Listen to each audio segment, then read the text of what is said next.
What is up, everybody? Welcome back to Talk of the Tundra, your Green Bay Packers podcast as a proud partner of the Gyro Step Podcast Network and the Blue Wire family. Happy New Year! It is January 1st here in Milwaukee, Wisconsin, and everywhere else around the world. Hopefully, you had a safe and wonderful New Year's Eve. And we can put 2025 behind us, a season in which a lot of ups and downs. A lot of ups and downs. And now we get to look forward to 2026. Hopefully some new beginnings. Some we can leave some old 2025 staples behind us. Perhaps the special teams coach, maybe. Not yet, but maybe. And so to talk about pretty much anything besides the Packers Vikings game this week is my lovely co-host Jordan Tresky. Jordan, how you doing, buddy? I'm doing well. I'm uh sorry. I'm doing some things. You'll find out what he's doing, folks, at the end of the podcast. So there is reason to stay through this entire. It's not going to be an hour, I'd imagine, but there's no, no, Jordan's got a no. little treat for us at the end of the pod. Yeah, it's half-assed. No, you full assed this, and you know it. Well, it will be half-assed. Anyway, I'm doing well. It's good to celebrate the new year. New year, same problems. Am I right? Um, but I'm looking forward to whatever shall be the next 10 days of Packers football. If Yeah, it's it's gonna a be lot of something. things bubbling to the surface, it seems like. Yeah, yeah, just a lot of issues per se, just personnel wise, just trying to find bodies to play. That's gonna be the main topic of today. But Yeah. first, some cheeses to hand out after last Saturday's Packers Ravens game. There's only two candidates, and they're the only two people receiving cheeses. Malik Willis, 18 of 21, 188 passing yards, the passing TD, a 134.9 passer rating, 9 carries, 60 rushing yards, and two rushing touchdowns. And Christian Watson, 5 catches on 6 targets, 113 receiving yards, and a touchdown. Fellas, you two are the only two players to receive cheeses this week. So congratulations. Uh, I had briefly debated giving Lucas Van Ness one. He was the highest graded Packer on He PFF. was he was Um, the one lone defender yeah, that defended, but I was like, "Oh, he had a good game." It was just five in the stops, moment. 5 stops, which is good. Three pressures, a hit in a hurry. 5 total tackles. So it doesn't help that your 5 tackles are your 5 stops.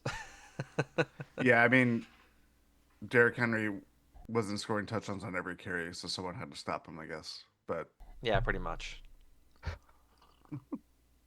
So yeah, only those two for uh for cheeses this week. So let's move on to the lesser moves this week before we talk about Trayvon Diggs. Packers need some reinforcements uh, coming into this game against the Vikings because uh, they're not going to be pretty much able to feel the team with all the injuries they have. So a lot of just random players signed. Jordan, do you wanna go through this list? I can go through this list. I'm also adding because I think I forgot someone because they weren't. It was like the first one. Let's see. Oh yeah, Jordan Riley had a Achilles injury. Yep, he went on Obviously had season-ending IR.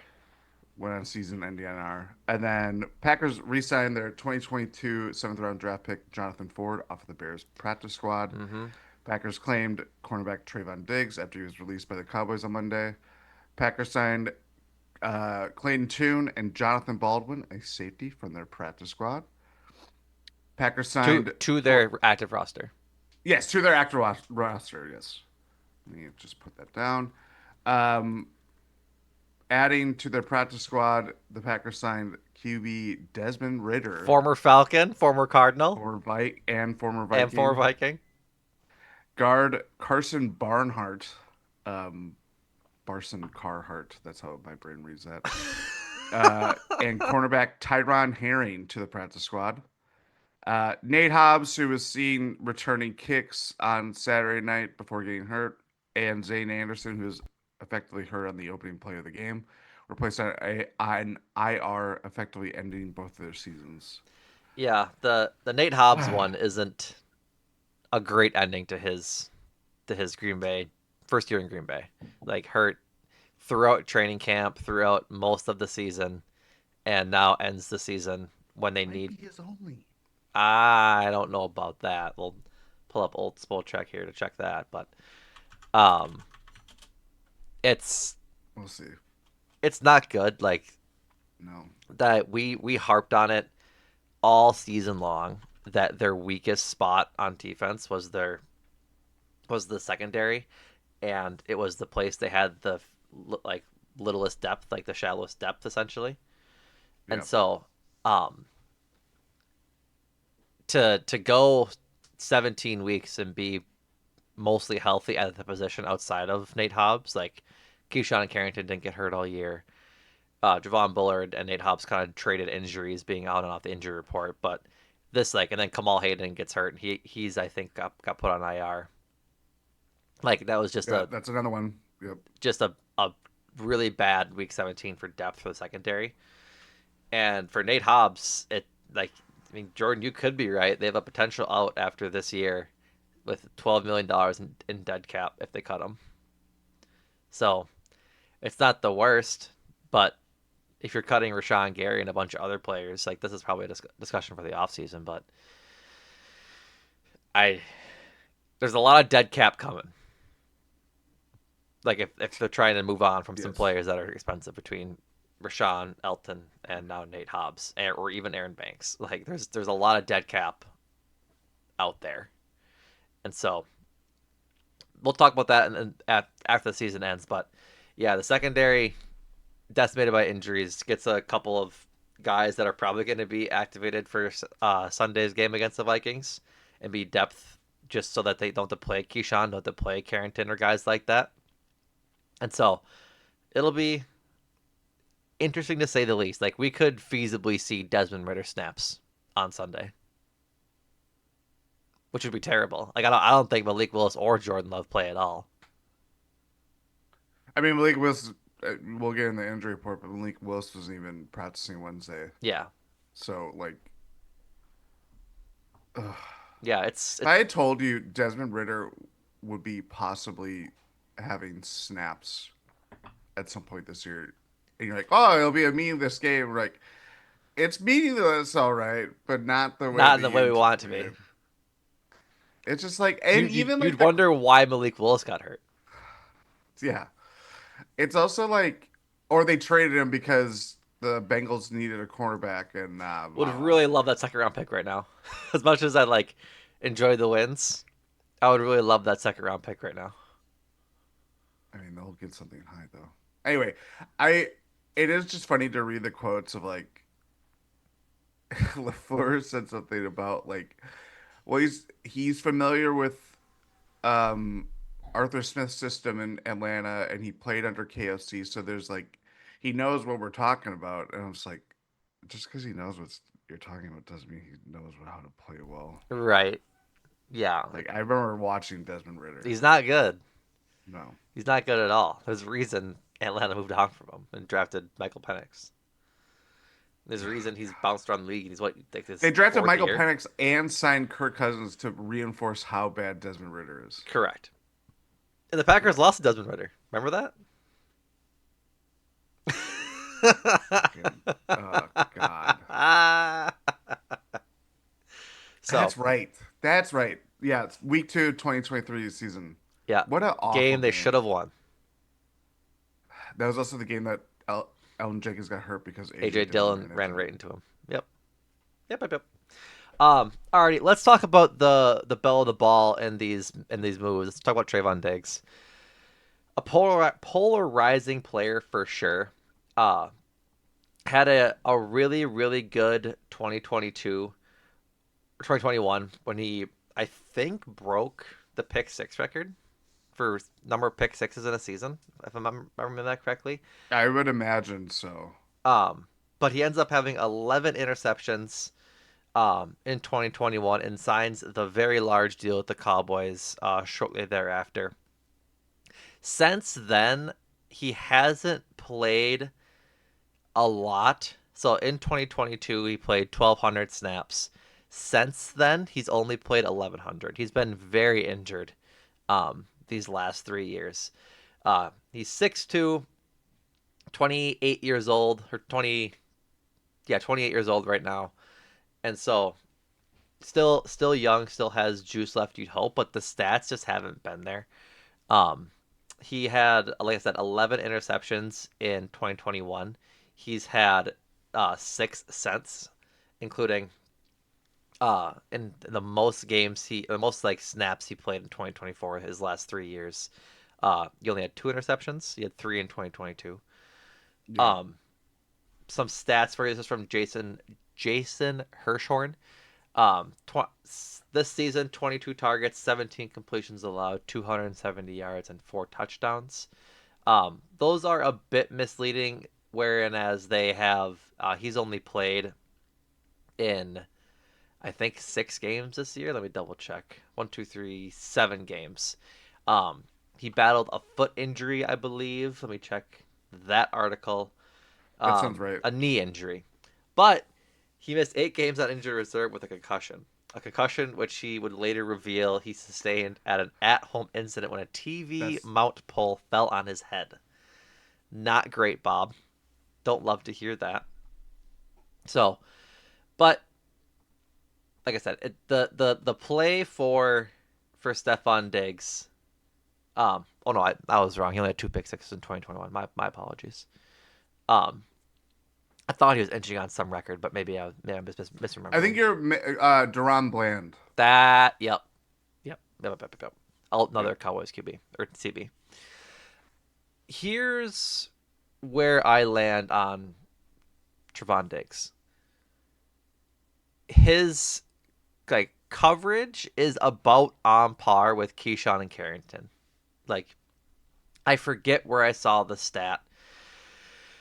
I'll try and comb through our Discord to see if I can find it quickly. But um,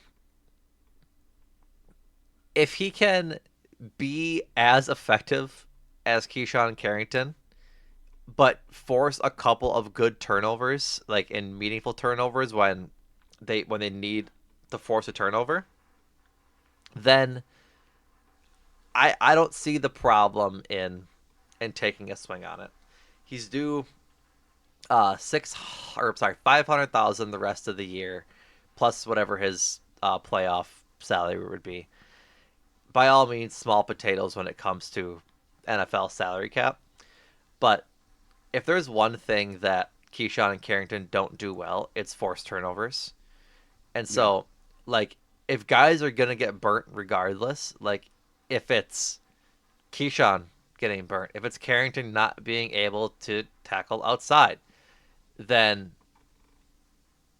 then I don't see the harm in signing a guy that could maybe instead of whiffing on that tackle outside, um like Carrington often does, maybe Trevon Diggs forces it into an interception as he jumps that route. I don't know. I'm not sure how much playing time he'll get, considering he's probably depth at this point. Like I'm sure he'll play this week in place of Carrington and Keyshawn. Like I'm sure this week's gonna be like the island of misfit toys, If there's a week where you have someone basically you pick them up off the street and for make him learn the on defense. Yeah, 3 days notice. Well, I'm reading this too just to chime in. This is from Justin Mosqueda over at Acme Packing Company. He included in his article, Diggs has a lot of ties to Green Bay. First of all, he was recruited to Alabama by Packers passing game coordinator Derek Ansley. He's also very close to obviously Micah Parsons. He has the same agency as Parsons Love, Xavier McKinney. he just signed with Dave Melgetta when he got cut from the Cowboys. He changed agents and hired David Melgetta. Interesting. Very interesting. I mean, But yeah, to me, that kind of like screamed that he's probably becoming a Packer.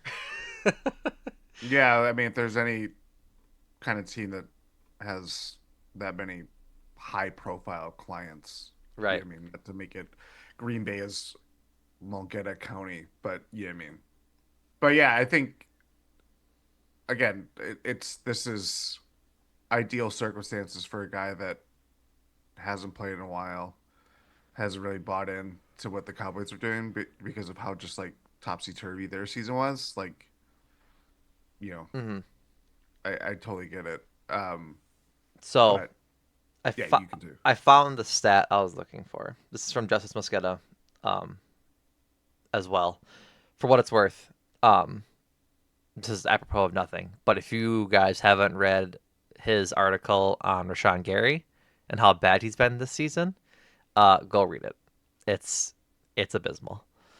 We can probably talk about that a little bit towards the end, or towards the game if we want to, but maybe we'll leave it for the playoff pod. Regardless, um, in the 429 cumulative seasons in the NFL since 2020, meaning each player's individual season who's played coverage snaps, um, he had a graph that where any outside corner has taken as many snaps as Trayvon Diggs has since then, and he highlighted uh, Diggs and the qualifying Packers in the period.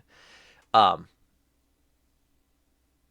the adjusted yards per coverage snap, which is yards with a plus 20-yard bonus for TDs allowed and minus 45 yards for interceptions. Uh, the average is about 1.05 ish on this graph. Hovering around that 1.05 ish line is 2023 Corey Ballantyne, 2024 Keyshawn Nixon, 2024 Eric Stokes, 2023 Carrington Valentine. Um, and those are the guys that are about in that range. Uh, Significantly below that line, around 1.5 adjusted yards per coverage snap. At about 250 coverage snaps at outside corner is 2025 Trayvon Diggs. 2020 Trayvon Diggs is at 400 coverage snaps and around that 1.5 mark as well.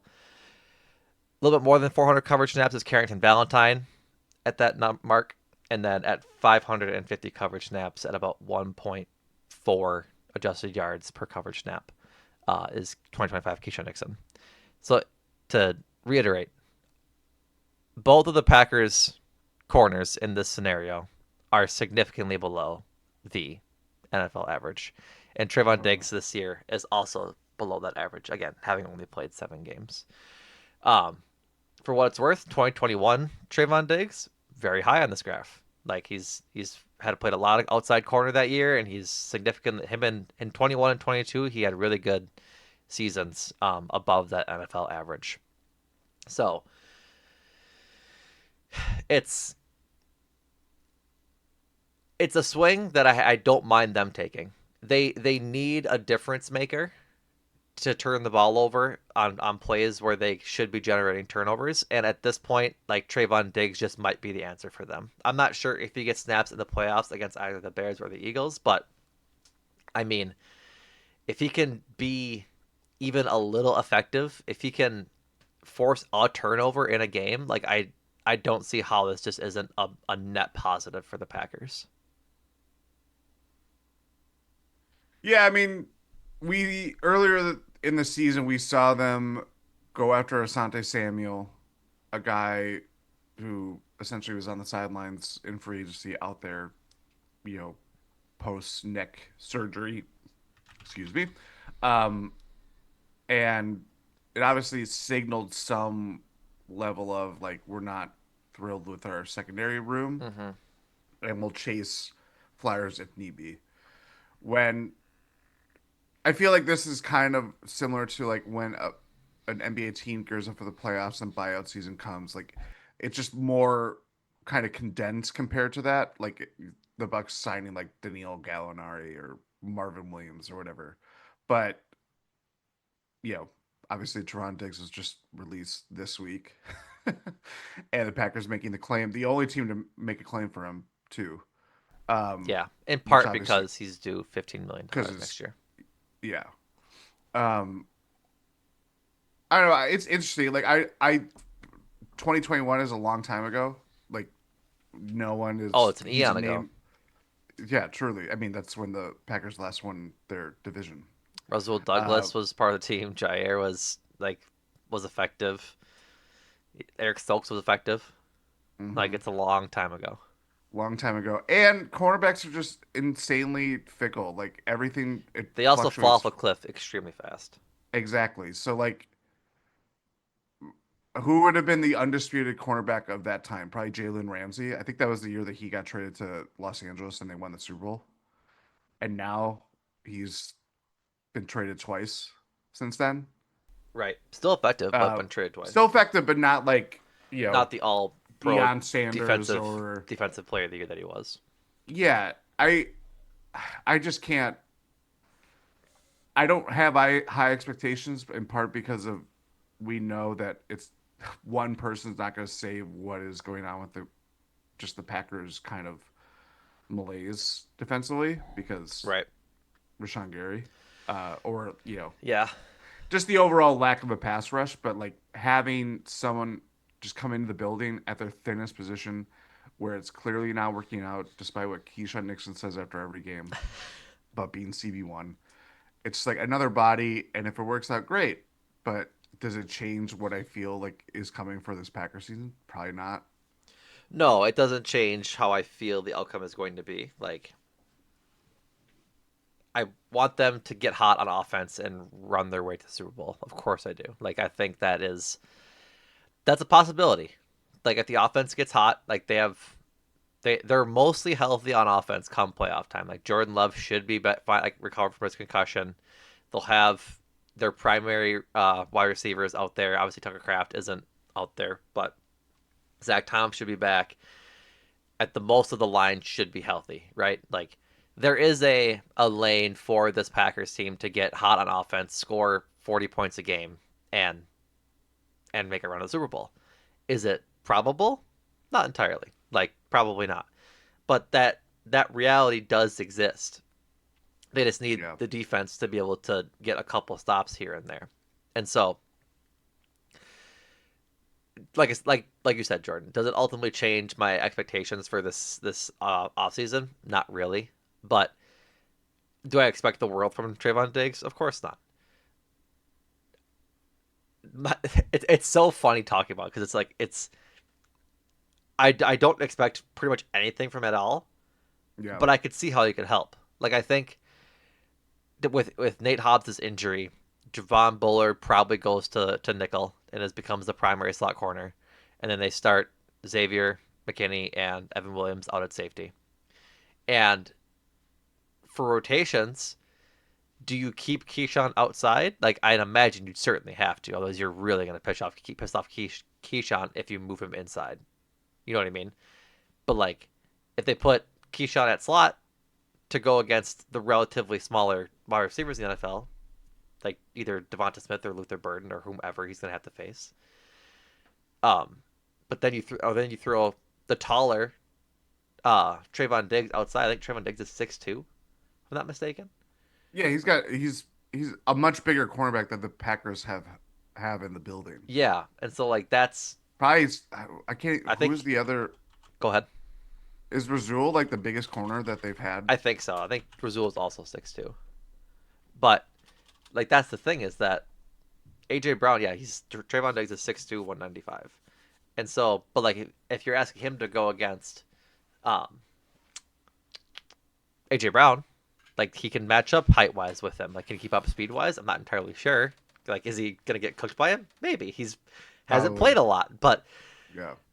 at this point, like I'm just wanting to try anything and everything to inject some life into that defense. Again, I don't know how much he's gonna play, but I was happy they put a claim in for him. He's owed $15 million next year, something that the Packers assuredly are not going to pay him, whether they restructure him or just cut him.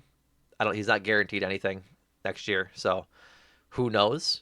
But I don't mind taking a flyer on it. Like I think it was Zach Kurz said, "I'm fully ready to accept Trayvon Diggs as being the next Roswell Douglas." I'm like, that'd be great. That'd be a fantastic outcome for this. Yeah. Obviously, that needs to bleed into next year, and they're going to draft. I would hope a lot of corners in the draft this year. But uh, yeah, I wouldn't mind taking a flyer on a 28. Will turn 29 next season. Corner with the ball hawking capabilities that he has, and hopefully it turns out. I agree. It's something that is necessary, and I think if you look at all of their flurry of um, roster activity beyond quarterback, that one position obviously rules over one, but between getting Trayvon Diggs, adding other secondary additions, but bringing back Jonathan Ford, like the run defense is super leaky. They can't cover anyone because there's no pass rush. Everything has to work in, you know, symbiotically, and they're addressing that. Does it's all stopgap stuff, but it's at least something that they didn't have 24 hours ago, or if you want to go back to the Ford edition 72 hours ago, or if you want to go back to even the Ravens game when they had people available. Like I just think being that convincingly and them doing these moves is something. It's something. Like I'll give him that. Yeah, they are trying to fill holes. I think is really what it comes down to. Like Jonathan Ford comes in from a Bears team that he might be able to give some clues into their like keywords on offense and some of their shifts on defense because he was on their practice squad for the whole season. And like he knows. I think he was cut this past year, or he was with the team last year, wasn't he? Jonathan Ford was, or was that 2 years ago? He made the The team last year. he made the team last year. I think he was cut early. It was one of those things where he made the 53 man, I then they think you're cut right. him to make the claim for Sims. Yeah, It was something weird because they're like, oh, they're carrying like six defensive linemen, yeah. and then the next day they cut him, and it was on the Also, practice squad. also, I think, not to put you on blast, but I think you missed a signing. I did. I think so. I I'm think sure. I'm honestly sure I I'm did. looking at it and I'm like, I'm pretty sure they signed Damian Martinez, the running back Yes, they from did. Seattle's practice squad. Yep. Which gives credence to that Josh Jacobs won't be playing this week either because they need a third running back essentially. Emmanuel Wilson, Chris Brooks, and probably David Martinez will be playing this week, and Josh Jacobs will be inactive. So, Yeah. um, yeah, I just saw that there as well. We'll be tuning into a UFL football game It's on gonna Sunday. be something, man. Like, all right, let's hop into it. Injury report for the week, somewhat even, but um, it's not gonna be meaningful, is what I'll say. Uh, No. for the Packers, Aaron Banks is sick and has an ankle injury. He was limited. Everybody but Dontavian Wicks, who has a concussion, he did not practice. Everybody else was limited, except for Jordan Love, who was a full participant on Wednesday. Uh, Aaron Banks with an illness and an ankle injury. Edrin Cooper with a shoulder injury. Josh Jacobs with his knee and ankle injury. Uh, and some good news, Nick Niemann has a pec injury. He's returning from IR. It'd be nice to get him back on special teams if available. Um, Jaden Reed is sick. Zach Tom with his back and knee injury. Lucas Vanessa is sick and has his foot injury. Um, Savion Williams has his foot injury and is sick. And Malik Willis is right shoulder and hamstring injury as well. And then John Williams, their guard, is returning from IR from his back injury. So for the Vikings, their tight end, Gavin Bartholomew, who I'm pretty sure is royalty, is returning from IR with a back injury and it was a full participant on Wednesday. Linebacker Blake Cashman has an elbow injury. He was limited on Wednesday. TJ Hawkinson and Aaron Jones both didn't practice with a shoulder and hip injury, respectively. Running back Jordan Mason has an ankle injury. He was a DMP. 9, also known as JJ McCarthy, has a right hand injury. He was limited in practice on Wednesday. Their tackle Brian O'Neill has a heel injury. He was limited. Wide receiver Miles Price has an ankle injury. He was a DMP. Levi Drake Rodriguez, their D lineman, has a rib injury, and he was limited. So We have breaking news as we were recording, beep thankfully, beep beep beep beep beep beep beep beep beep beep beep beep beep beep. Okay. because we're recording Thursday morning as you hear this. Matt LaFleur is at the podium, presumably before Packers practice today. He Hooray! has said I see Jordan this. Jordan Love has cleared concussion protocol, but coach Matt LaFleur said Clayton Tune will start the regular season finale on Sunday at Minnesota, per Rob Domofsky. Good. That good. Yeah. Also, Trayvon Diggs is in Green Bay, and the hope is that he can practice today and potentially play on Sunday, Yeah, per Matt LaFleur. that'd be nice. That'd be nice. So, we'll keep an eye on that that press conference as we go along here. But for Sunday's game, what's at stake? Not a whole lot. Patriots are locked into the seventh seed. Um, if the Eagles win against Washington and the Bears lose, the Packers will go to Philadelphia for a rematch of last year's playoff game. But if the Bears win against Detroit, they just play the Bears. Um, that's pretty much it. So going into this game on Sunday, I'm earnestly curious who plays. Like it's gonna be, like I said, the island of misfit toys for a lot of it, but you got to put 53 guys out there essentially, and who are they gonna play? You know, like does Rashawn Gary play? Does like I'm sure Lucas Van Ness and Rashawn Gary play because they need reps. They need to figure out how like maybe they need some momentum against a not a bad team, but a team that has nothing to play for essentially. You know what I mean? Like this team means nothing to either team. And so would it be good to get those guys some positive momentum going to the playoffs? I'd say yes.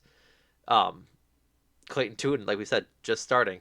I think what I'm most curious about is do we see Matthew Golden score a touchdown this week? I don't think so. I think he'll be. But that's the thing, Jordan. They're not going to play Christian Watson. They're not going to play Romeo Dobbs. I don't. They play Jaden Reed. So it's going to be No. Matthew Golden, Bull Melton, and well, they can't. They have to play one of the first three because Wicks is probably out with the concussion. So do they play Romeo Dobbs, Matthew Golden, and Bull for Who's gonna? like Romeo's gonna be out there taking punts. You know that. right? That's the problem. And so, but like they're not going to play Christian Watson after playing him in Week 18 last year. That's just not going to happen. He's one of the most important piece on the offense right now. Like I think I went through their What about entire the offensive line? Like, what are they gonna do with the offensive line? great question. We're talking about a preseason game, but like We are you're talking about a also preseason game. That is a great way to put it. it's like you don't want anybody to get hurt. No, But someone's gonna get hurt. I'm not trying to like be doom and gloom, but like it is football. We saw what happened Saturday where it literally was like a player goes down each drive, whether it was offense and defense. So but like, so I wouldn't be surprised, Jordan. Their obviously their active roster is Romeo Dobbs, Matthew Golden, Jane Reed, Christian Watson, Dontavian Wicks, and Savion Williams. Like, who didn't play last week? Sabian right. too. Um, Christian Watson gonna be inactive. Dontavian Wicks probably gonna be inactive. Jaden Reed probably gonna be inactive. Like maybe Jaden Reed. It's either him or Romeo, or maybe they both just play and play limited snaps. Like maybe they're both active but just don't play. I think Romeo is the most likely to play. I agree. Like, yeah. But then what I think they're gonna do, Jordan, is that they're just gonna call up all their practice squad guys. Jacoby Is there a Keeney James. limit? Is there Uh, a limit to how many practice squad elevations they can do? you look that up. I will. Yeah, I you will. keep going. You keep going.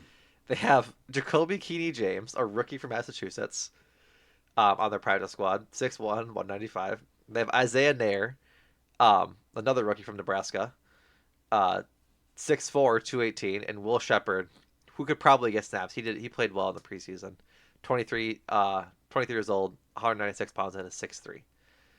And then they probably elevate Drake Dabney because they did last week too, I believe, as a tight end. They have like just a bunch of dudes on the line who can get elevated between Brant Banks, who was a rookie that won over hearts and minds in preseason. Uh, Carson Barnhart, your new favorite player, he can be elevated, and Dalton Cooper, um, who is a rookie as well. But like, I really think they're just gonna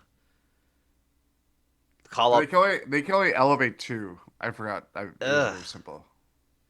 So Ugh. this is not going to stop. Of like, there might be some interesting releases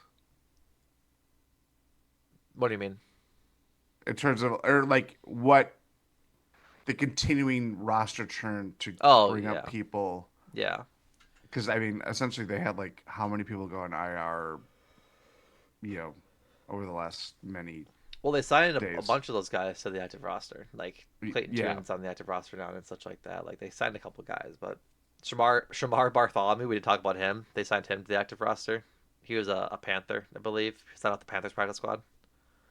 Um, Cornerback, 2 years of experience, and we'll see if he plays. But yeah. like, I don't know, man. My point being is that you're not going to play your top guys. Christian Watson, Josh Jacobs, Jordan Love, all are not going to play. Zach Tom probably also doesn't play. But like at some point, Matthew Golden has to climb the depth chart solely because there's guys not playing. And who better Hmm. to throw to him than his college quarterback? Like I need Matthew Wait, Golden to be what's up? college quarterback? Clayton Tune was Matthew Golden's quarterback at Houston before he transferred to Texas. Ah, okay. I was like, Texas. No, Clayton Tune went to Houston and was Matthew Golden's quarterback before Matthew Golden transferred to Texas for his final year of eligibility. I should have known that Clayton too is a very Houston quarterback Hurston? name. Thurston. Hairston? Um, This is one small step for man, sure. one giant leap for Houston. Clayton Tune. Um, but like I want Matthew Golden to be used as wide receiver one this week. Just feed him the ball. Get him going so that we can do something with him into the playoffs and maybe he becomes more of a threat. Because like he's a game changer when he gets the ball. He catches the ball, he has deep threat capability. Like at least get him some momentum going into the playoffs, which they can hopefully transfer over to next year when they like not to like start need him because they could have needed him this year and could have used him in more ways this year. But Yeah, like Romeo Dobbs is up at the end of the year, and yeah. I doubt they're bringing him back. And so Matthew Golden becomes wide receiver 2 or 3 very quickly. Like I'd like to see him involved more in the offense this week, so that they can start to evaluate him more within the offense, even if like they shouldn't need to do that. They shouldn't need to do that. Yeah, yeah, it's a lot of it. This feels more than anything of like they're gonna be the seventh seed again. They are the seventh seed again. Third year in a row. Woo! They're playing another meaningless game in week 18. It's a lot of like we could say like, okay, I'm glad that they're doing something with like getting Trayvon Diggs or bringing back Jonathan Ford. Like, maybe Matthew Golden, gets a kind of carrot to confidence booster type game going into his sophomore year. It is just a lot of things that I hope isn't just nothing, but I feel like it is. I know you probably feel that way to some extent, but it is just like, man, what a dumpy way to go in the end of the season. Then Yeah, likely play Chicago if they take care of business, but who knows? I would like to play a Philly rather than Chicago for my own mental health purposes. Are you saying that just because of the Yes, regional? Yeah. Okay. yes, Just yes, making sure. Just making sure. yes. Plus, too, I mean, They can beat both teams, in my opinion. Well, they can beat the Bears without Michael Parsons. I'm not sure they can beat the Eagles without Michael Parsons. see, I think that's flipped. I don't. We saw them pretty much beat the Bears without Michael Parsons and a lot of Jordan Love. I That is true. That is Like true. Michael But Parsons, I don't know if he had a sack in the Eagles game, but he can cause enough havoc to a not good quarterback in Jalen Hurts to I don't think he had a sack that game. I think he had like 8 pressures, but nothing. right. But like that's what I'm saying is that he caused enough havoc to to do so. And like Saquon Barkley probably runs over this team, frankly. You But think?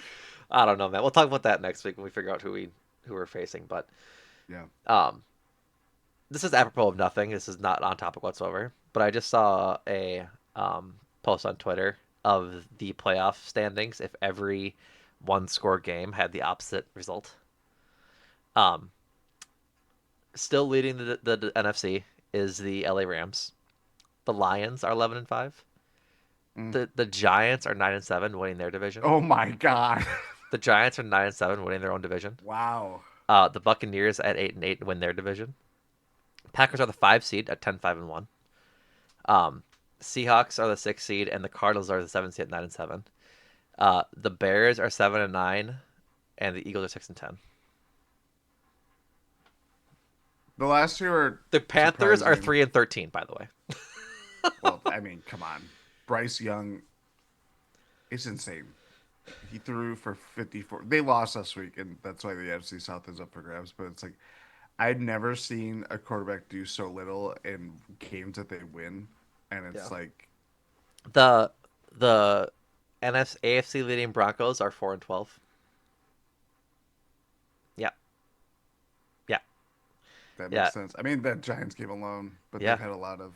The top of the AFC for just shits and giggles is Kansas City, the Colts, the Ravens, the Bills, the Texans, the Patriots, and the Jaguars.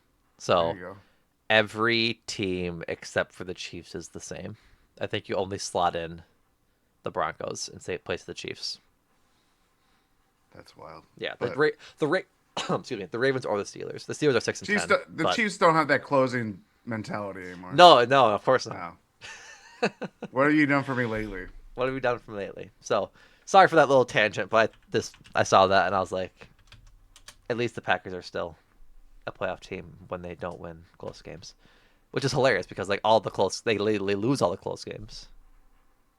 The They lose Browns all the game, close games. I mean, last week that was why I think we had talked about it previously. Of like, they're always it was that certainly after the Bears game. It's like they agonizingly lose like in the last minutes of the fourth quarter or in overtime. Last week they just got their doors blown off them, and that's yeah, been rare in the LaFleur era. Um, which I don't know is I personally think it is worse for it to be the former, but you know, yeah. a loss is a loss, and how people react to it doesn't really matter Uh, because it doesn't change the effect. You know, right.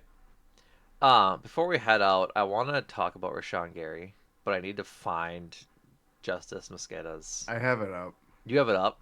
Yes, Uh, I'd like to have it up too so we can talk about it, but it's I'm been just here. No, maybe this is it. I'm sending it to you. Thank you. I appreciate you. Um, I'm not gonna let you sit here fly on and this hook. yeah. So, Justice wrote this story on December 20th, 2025. I don't know why I need to put the thing there, but regardless. Um, I really encourage you to go read it because I'm not gonna sit here and just like go through his entire article. What it basically comes down to is Rashawn Gary is really bad this year. Um, for I'll pull one stat that kind of makes it why that outlines why he's so bad. Um, Pass rushers versus quick pressures, which is under 3 seconds to where you're pressuring the quarterback. Rashawn Gary has had about 380 snaps as a pass rusher and has I think 7 total quick pressures. And a quick pressure, like I said, is under 3 seconds because most NFL QBs are getting the ball up by then. And so Yeah, if you're not getting quick pressures, you're most likely not getting sacks. Um, for context, Micah Parsons has like 50-ish less pass rushing snaps to Rashawn Gary. Uh, he has 27-ish quick pressures. Like that's the kind of caliber, like that's the difference what we're talking about here. Um, yeah, Rashawn Gary is really bad. Like Kingsley Enagbare and Lucas Van Ness are both sub 5, but Lucas Van Ness has like 110 pass rushing snaps, and Kingsley Enagbare has about 200. So Rashawn Gary is nearly doubling Kingsley Enagbare and has definitely doubled Lucas Van Ness and has like 2 more quick pressures. He's not getting home at all, and in the sacks that he does have, they're just cleanup sacks from Micah Parsons' pressures.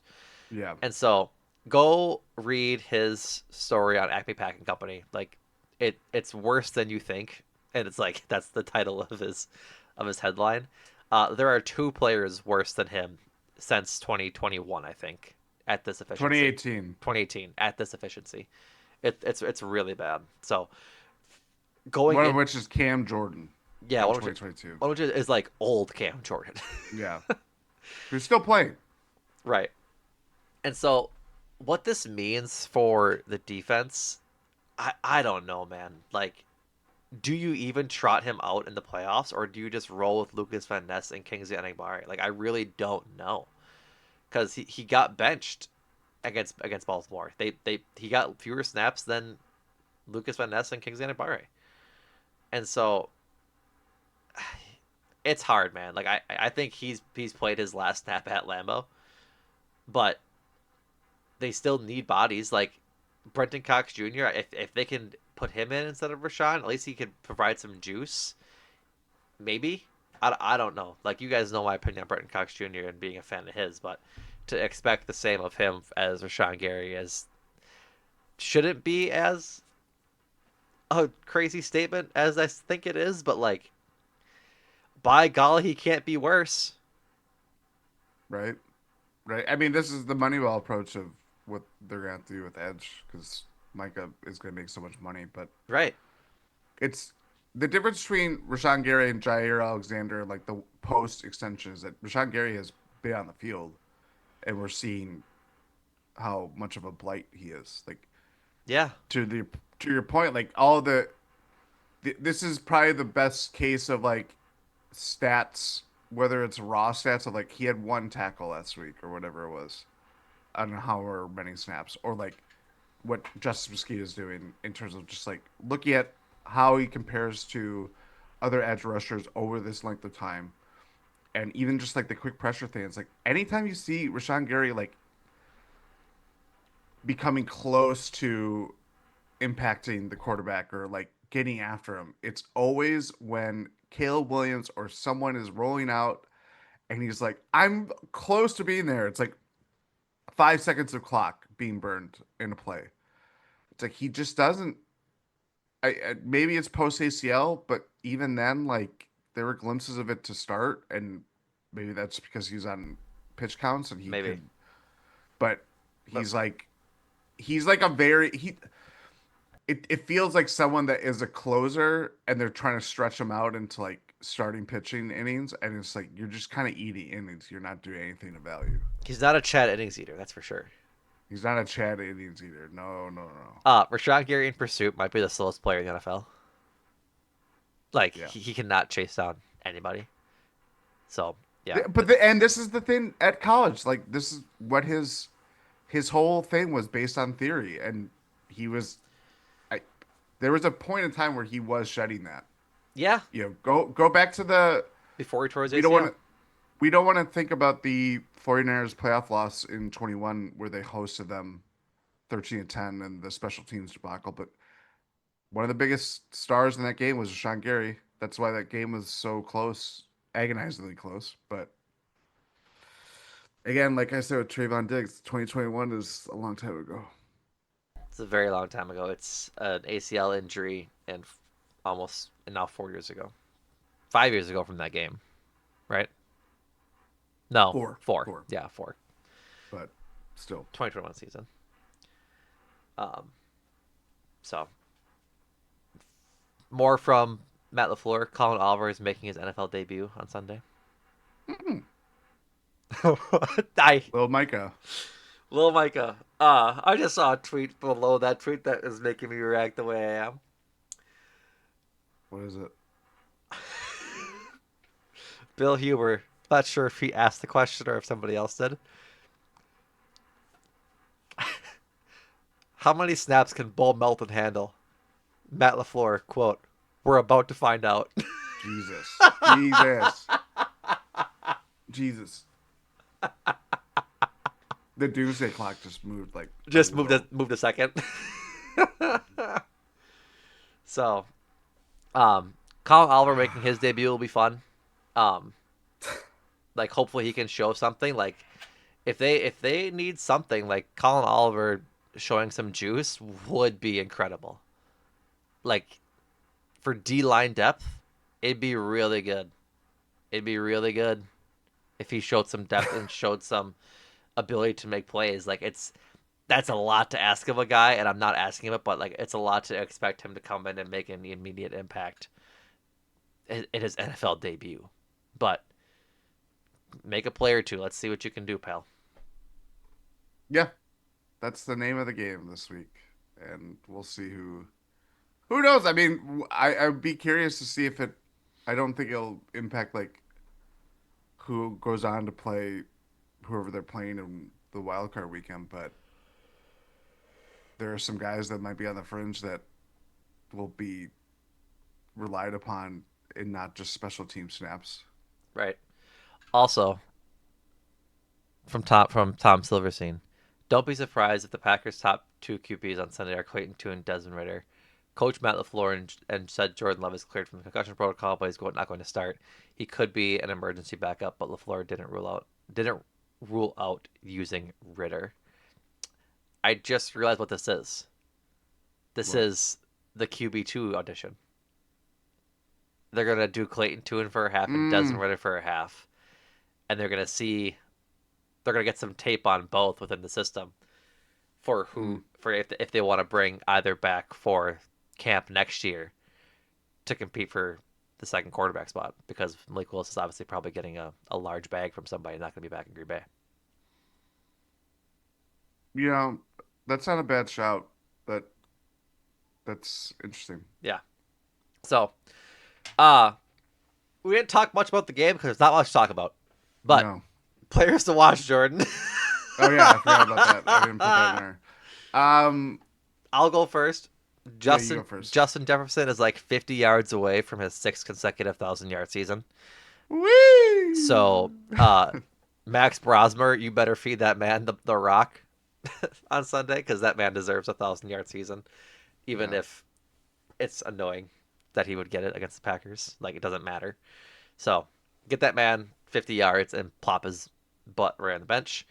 Um, yeah, Justin Jefferson, I hope he gets to 1,000 because he's a really good receiver. I hope he gets to 1,000 and then subsequently ask for a trade this offseason, because yikes, that team Yeah. is a bit wonky. Uh,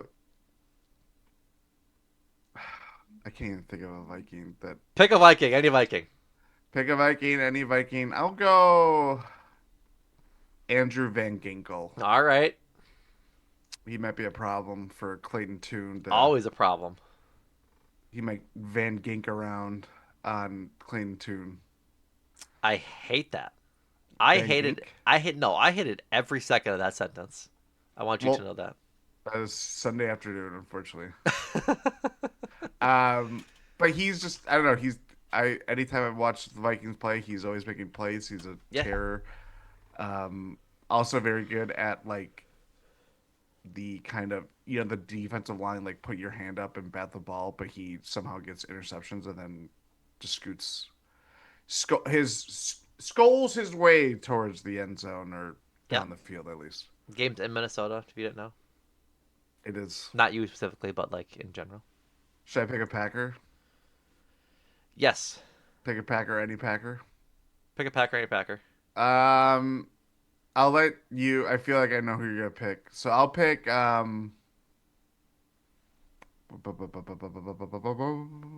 You know what? I'll pick Trayvon Diggs because I think he's gonna play. All We'll right. be tuned in on him. He probably is the biggest player to have an impact on who plays in either Philadelphia or Chicago the following week. Um, and it can't get much worse than what it has been on the outside. Yeah. And conversely, I think how much Trayvon Diggs, where he plays, who he's playing over, Yeah. that's gonna have cascading effects too on Packers' belief in their secondary and how it might impact the future for either one of Keyshawn Nixon or Carrington Valentine. Yeah, it'll be interesting for sure. And yeah, that's a good pick. My Packer is obviously Matthew Golden. I do it. Yeah, so I've already explained why. Score predictions. Let's get wonky with this. You're still gonna pick the Packers, the way I know you You're damn right I am. are. Max Brosmer. Brother of Fish. Max Brosmer last week against the He Lions. had 3 passing yards, correct? It wasn't a lot. I'm going Or to -3. It was either +3 or -3. Max Brosmer had 51 passing yards last week. But there was Yeah, 3 net passing yards because he three had been net sacked. passing yards. Yeah. That's insane. Yep. It is. And the Lions lost He got and were sacked eliminated. 7 times for 48 yards. If Rashawn Gary can't get a sack this week, his ass should be glued to the bench. Uh, they might leave him in Minnesota. Ah, brother, pick your score. You go first. You go first. Going 15-12. No touchdown scored this week. I think, I really want. I think there'll be one touch. Whoever scores the touchdown Or wins the game. or I think Packers scored 2 touchdowns and it's an extra a 2 point conversion for one just for fun. Or you know what it is? Vikings kick all the field goals this week. Hmm. Packers get the ball last, down 12-7. And then what is the most baseball score ever? Go down the field with like 8 and change left in the fourth quarter, score touchdown, 2 point conversion to make it a 3 point lead, so they have to kick another field goal to tie it, and they can't win with a field goal. Disgusting. Disgusting. Just awful. Welcome 2026. Here's piles of crap football. I laughed when the NFL released the Week 18 schedule because I was like, yeah, the Packers are gonna play at 1, like obviously. And I was like, oh, okay, Saturday games, the two division matchups that decide the division. Seeding. Yep. Or not. Yeah, The, yeah. decide who wins the division and seeding for the NFC. Um, and then obviously we knew the Ravens and Steelers would be the Sunday night game.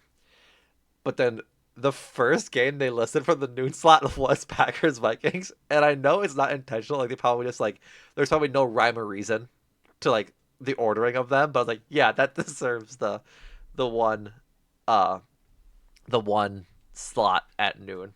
So Yeah. what's your thing? I'll go Vikings. Vikings 19, Packers 10. Gross.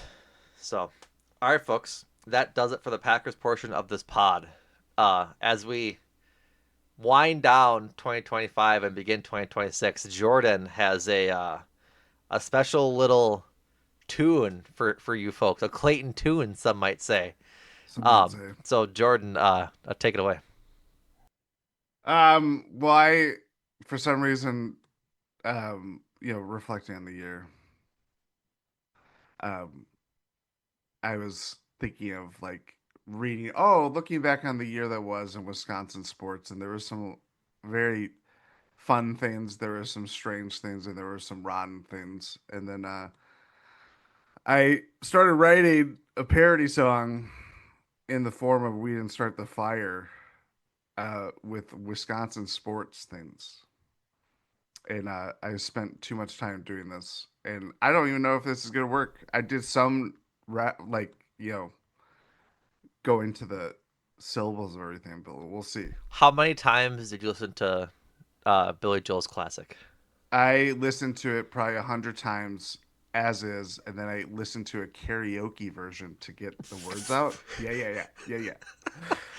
So Um, I could for fit context, listener, Jordan sent me this message that he was doing this Tuesday, Monday, Sunday. Sunday. Sunday. So 100 times in 4 days. So Well, I listened to it at work too, so it helped be like, oh, okay. And then it would be like something would spur. I would think of 3 things like, okay, how do I put that here or there? so without further ado, So the thing though is, how can the listener listen to this? You're singing it. Well, no. In terms of like the music itself. If the listener doesn't know we didn't start the fire, like that's their own problem. I think our listeners know the song. If you haven't, go listen to Billy Joel's "We Didn't Start the Fire," classic song, banger. Look up the karaoke version if you want. Like, No, because they can't listen to two things at the same time.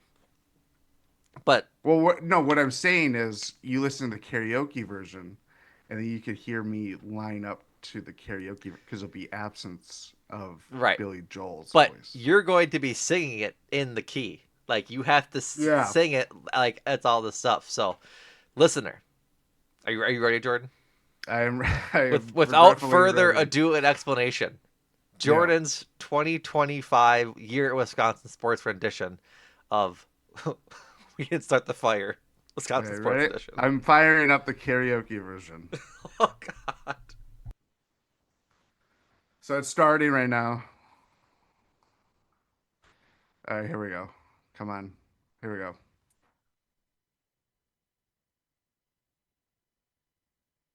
A lot of dead air. Sorry. It's starting. It's going. It's going. It's going. All right, here we go.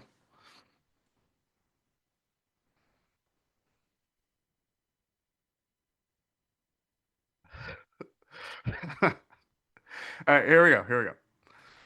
Chris goes to DC. Bob Euchre, RIP. Q's questions everything. So long, Brooke and Pat. Micah Parsons, green and gold. Goody outwits Jerry Jones, wearing number one like Curly Lambeau. Great first verse. Ken Rosenthal stare down. Brewers take Central Crown. Bucks lose in first round. Halliburton's dad.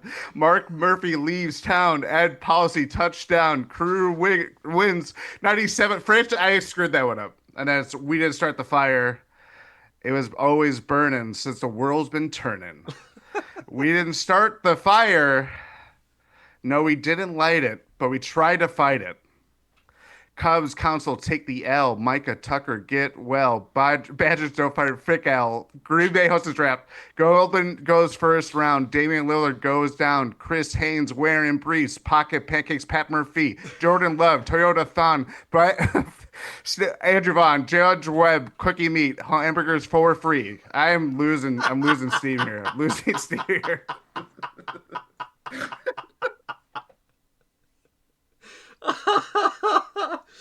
There's some more. There was some more. We're just gonna end that mercifully.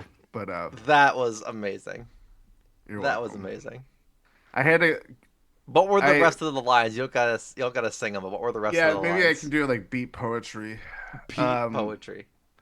where did I lose track? Uh, right after George Webb mystery meat.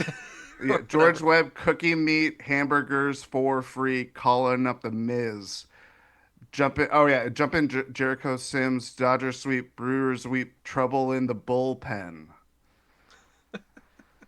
All right, here we go. And then this is the other one was Pacers beat Bucks in five. Miles Turner signs. Davis wage and stretch. Giannis trade request, and then it'd be shrugs.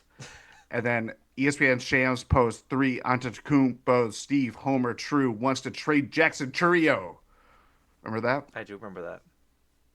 And So then yeah, that's it. Basically, it was gonna be KPJ. What else do I have to say? Boom, boom, boom, boom, boom, boom.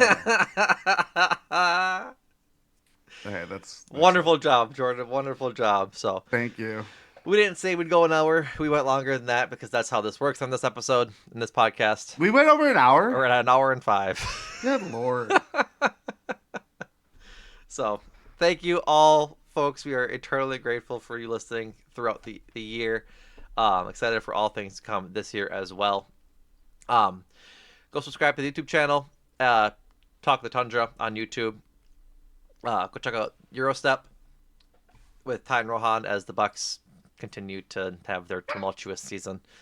Um, Talk about a season that might be worse than the Packers. yeah. Programming alert. I'm headed out of country this weekend. So Jordan will have the recap of the Minnesota Vikings game for whatever that might be. Yeah, fingers crossed on Sunday. Worst case scenario, you will hear from one of us prior to the playoff game for sure. That'll be Yes. at the latest Saturday, but you'll hear from us. So, with all that being said, have a great rest of your week and your weekend, and a good start to the year. And Jordan, thank you. Thank you.